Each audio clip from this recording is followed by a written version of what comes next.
Chapter 14. All of time conspired. Minutes, hours, years, they seemed the same. Time had no meaning when there was no sun to revolve around, only a dark underground that spanned all existence. Monique would never see sunlight again, only the stars. The Grey Maiden carried her through corridors and into a chamber where Monique was expected. Hands pawed at her from all sides. She would have preferred the touch of Mimic and the rest of the old king's daughters, but these were talon-free human hands. They wielded scissors and brushes, rags and soap. They pulled off her jacket and shoes, and then they cut away her shirt and jeans. One sock came off hard, the foot caked in blood. Her scarves fell loose, exposing her throat. She knew she was naked in a distant, impersonal way, that she knew the son would die someday. These were strangers. They could see her scars. She didn't want them to see, but there was nothing she could do about it. It hardly felt like her body now. It was theirs, and they would make it clean. Warm water ran through her hair, down her back, and into unseen drains. She heard the ringing of drops against stone. Hands scrubbed sweat from her skin and grime from beneath her fingernails. Knots fell, cut loose from her hair. When the washing finished, her handlers bandaged her foot and dressed her in a silken gown that puddled at her feet. She was used to keeping the scratch marks on her arms hidden inside her jacket, but there were no sleeves in this gown. She was dressed like Mimic. If only she could crawl up the walls and into the palace's shadows, too. The worm won't want me, she muttered, or thought she did. She might have only meant to speak. Her throat didn't feel enthusiastic about trying. A familiar pair of clasped hands floated close. Something shiny poked over their wrists, and when the palms opened, they revealed a broad silver circlet that fit across Monique's brow. "There," said a king's familiar voice. "You should be more comfortable now." Those same gentle hands stroked Monique's bare shoulders and pressed her down. She reclined across cold stone, the world sweeping out from beneath her body. Steady fingers explored up her crown, where their fingertips traced her inner thigh, stirring a confused hurricane inside her. She reached down to guard private places, but these were familiar fingers, and they knew how to tantalize nerves while avoiding scars and months-old aching. A shadow crossed Monique's bleary world. It had Donna's blue eyes.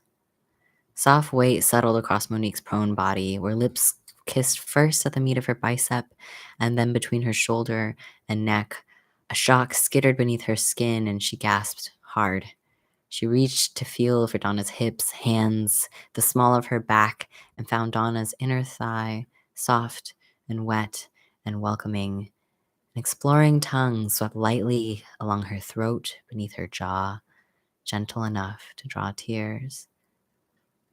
If she was stronger, Monique would have twisted around, like in their old apartment, where she and Donna used to taste each other until morning. The tears cleared Monique's eyes. This was no apartment. Glowing fungi offered scant light that climbed stone walls. A balcony hung partway overhead. Higher than that, the ceiling curved into a dome, where slender windows gave glimpses into the room. Faces filled those windows. Their eyes had watched her nakedness, her scars. They were watching her reunion with Donna. "They're looking," Monique said between panting breaths. "We can't." The tongue wouldn't let her go. She gritted her teeth. It would be easier to flow with Donna's touch and pretend like a river of ecstasy might wash her away from the worm's maddening world. But easy wouldn't save their lives. Monique forced her head up and pushed Donna away. "We have to stop." Her palms sank into moist, hairless flesh. An enormous wet worm writhed across her legs and chest, its boneless form sagging around her joints. Donna's blue eyes shined from its pink, faceless front. A curious tongue prodded Monique's neck.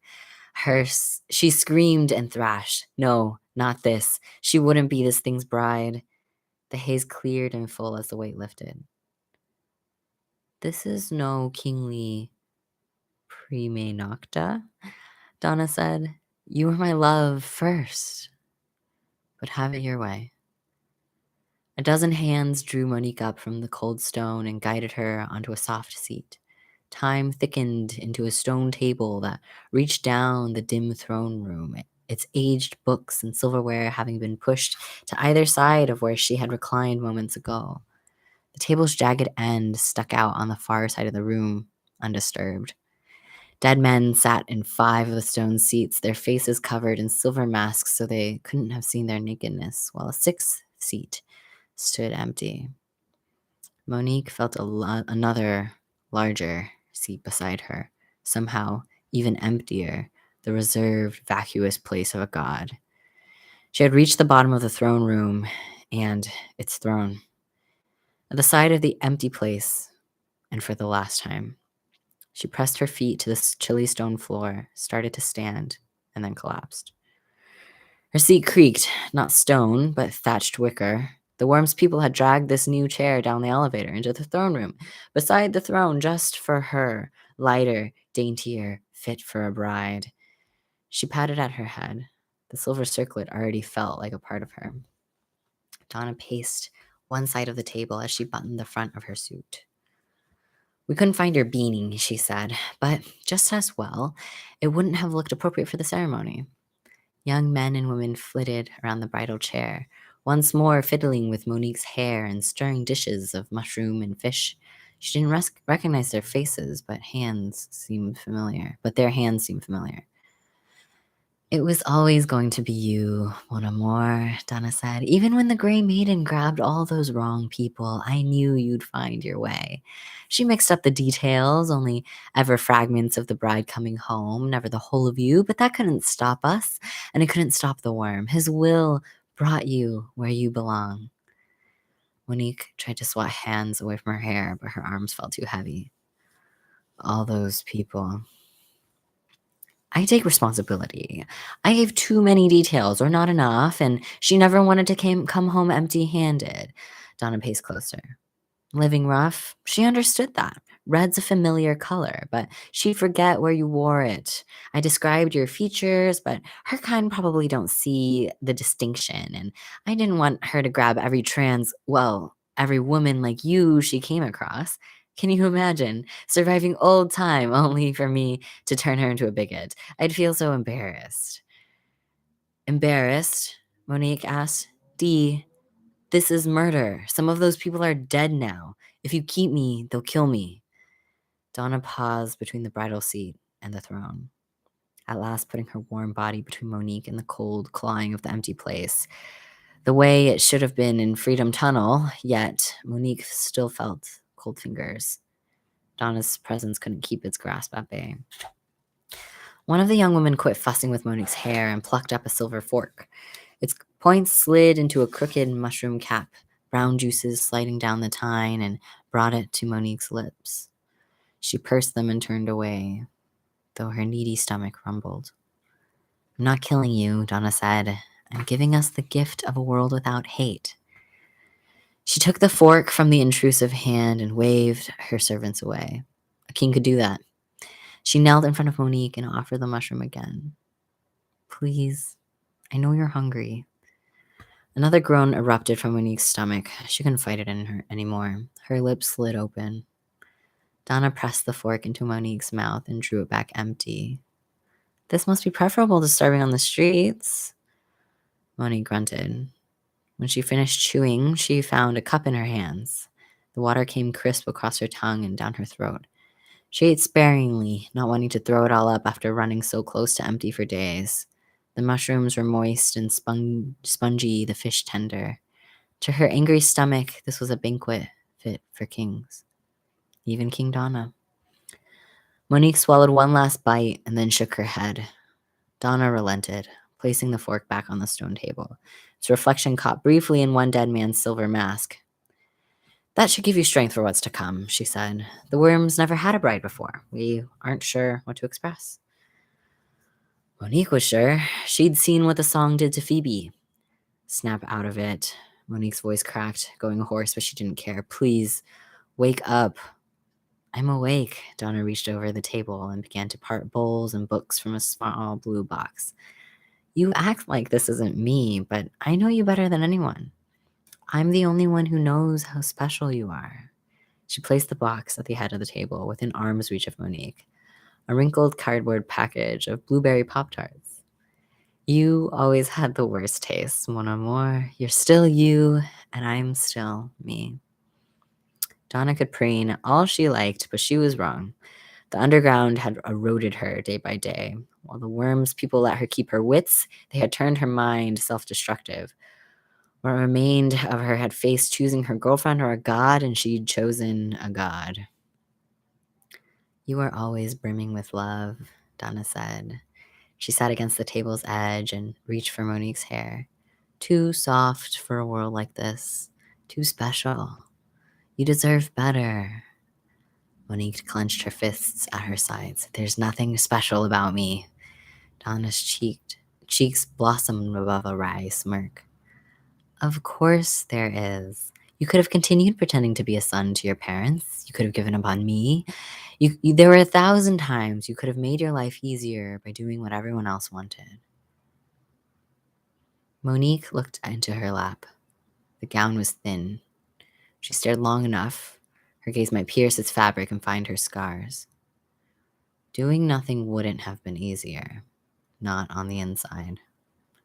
That's exactly what I mean. You're a fighter, and you never quit. Donna waved a hand in an arc that passed both bridal seat and throne. You have this inescapable gravity, perfect for the bride of the worm. You'll ensure the worm's will is done past the physical world, beyond the time we generate by gravity, into the grand role that Earth will take on a cosmic scale.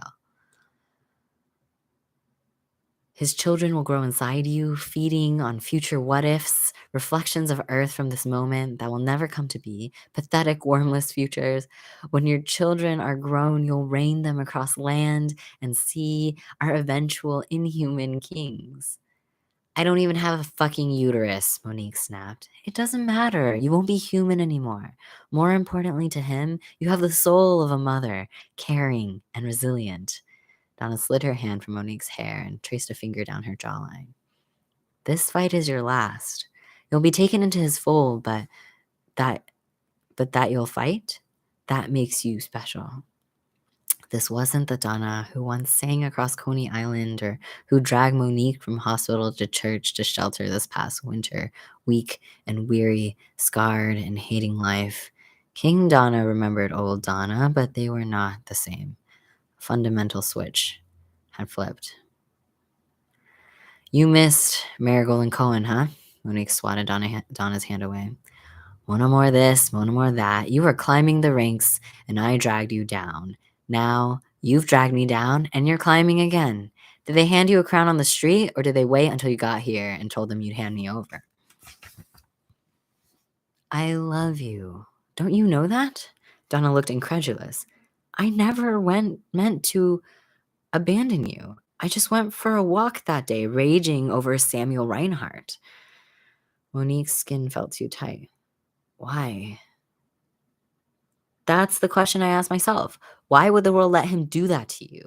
Why were you even put in that position? Why any of it?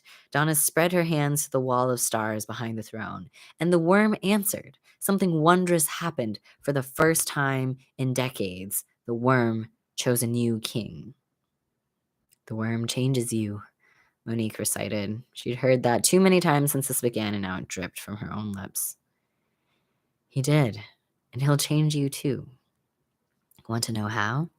Donna's fresh grin looked eager to tell. Because we're not wandering darkness anymore, and that makes us better. You can't stay lost and cynical once you learn there's a purpose to life. I worried you might miss out, but then I realized you'd make the perfect bride. You care, you fight, you love hard and never stop. A king fills each seat once more. The worm is coming to demand again, and this time he'll have the mother of his children. Soon there won't be people like Dr. Sam to hurt the people I love.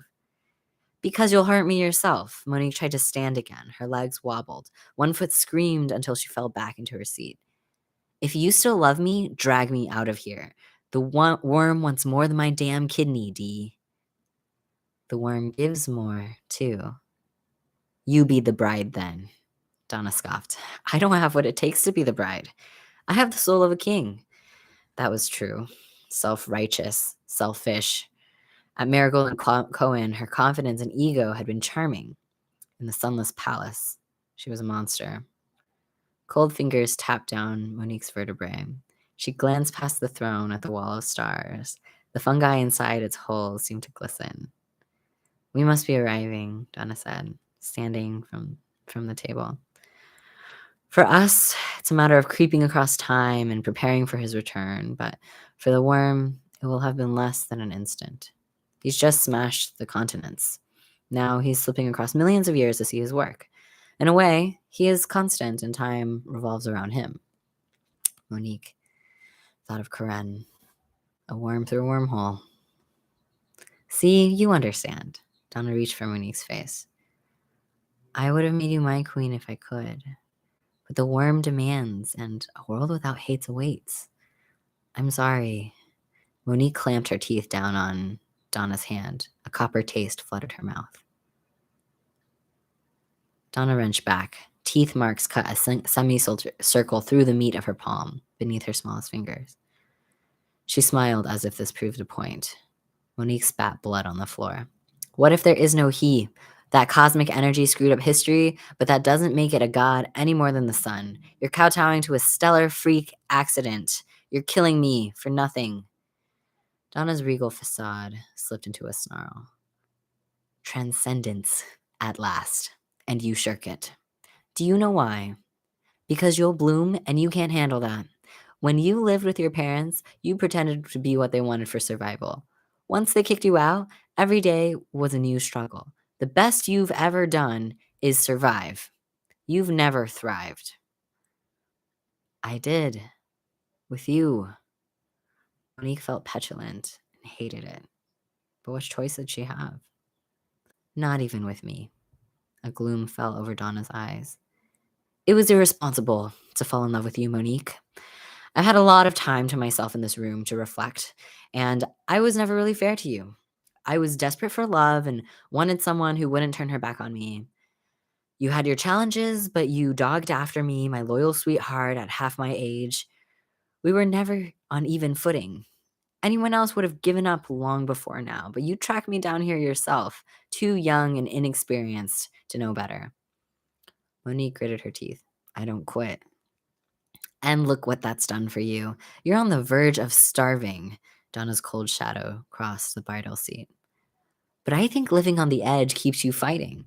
You're so used to survival that if you had a loving home and everything you needed, you would lose your mind, tear down your life, and bite the hand that feeds you.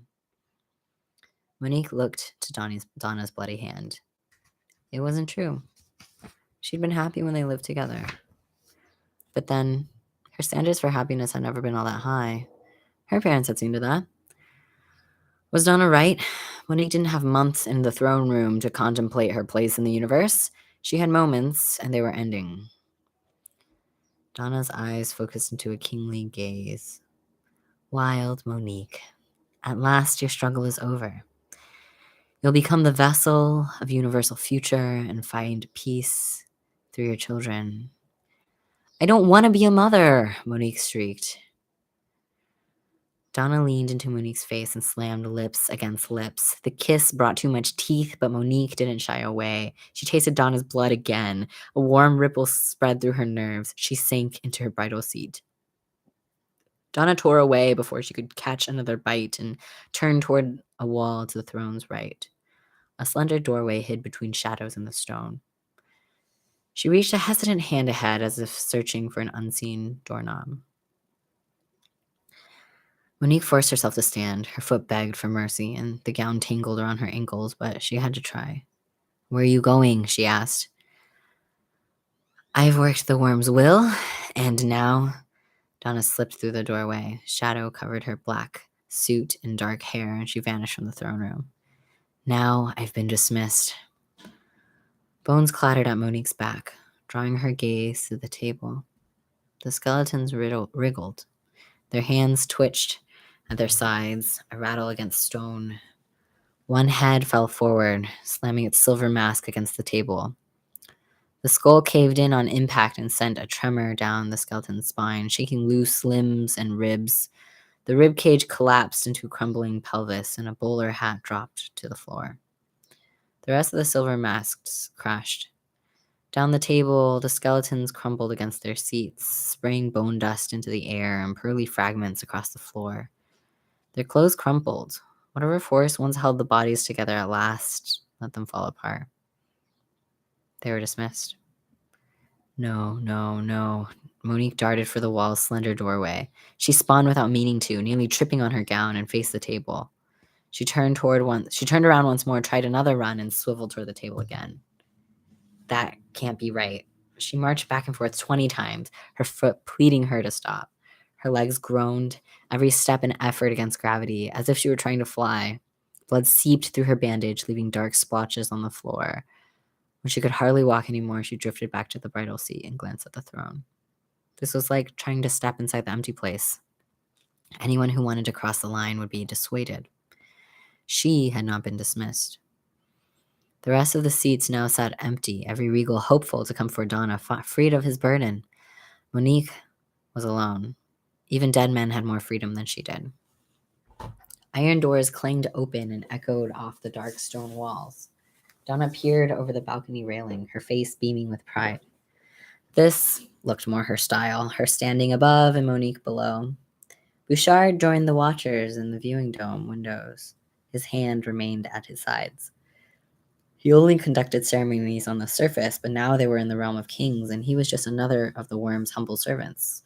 His face said he didn't mind. He was calm and complacent, as Lady might have been had she lived to see this long-awaited moment. Several more faces joined King Donna on the balcony. Monique recognized Israel and other members of the worm's choir. The rest had to gather behind them where she couldn't see them. Each wore a crooked line of red dots across their forehead, the constellation of the worm. Blood seeped in uneven red streams down their faces and necks. All stood naked except Donna. Wrinkled, scarred, pockmarked, insect-bitten, tattooed, pierced, striped with stretch marks. They were beautiful flesh and blood. They could choose to stop this. Something glinted in Donna's hand. She pressed a trigger, and Monique's switchblade popped free from its handle. Monique clenched her teeth. "Don't," she hissed. The blade's point pressed to one side of Donna's brow and then carved across her forehead. 7 stars for the worm. She didn't flinch once. The balcony's heavy doors jostled against their hinges as the gray maiden ducked between them. She stopped at Donna's side. Her talons glistened in the throne room's fungal glow. Long ago, in a time now dead, one note changed our world forever, Donna said. The gray maiden wrenched her head back, revealing hints of leathery skin. Ooh, her hoot was a foghorn again, harsh and booming. Monique felt the wall of stars squirm behind her. That note began a song in the seer's lone throat, Donna went on. That first singer summoned our greatest blessing, the worm. And tonight, the last song stirs through a throng of throats. Where there was one, there are now many. The way will open. We sing the song that pierces the universe and bring the world to its knees. Donna smiled. That Dr. Sam, this won't hurt a bit lie of a smile that Monique had seen in Bouchard too.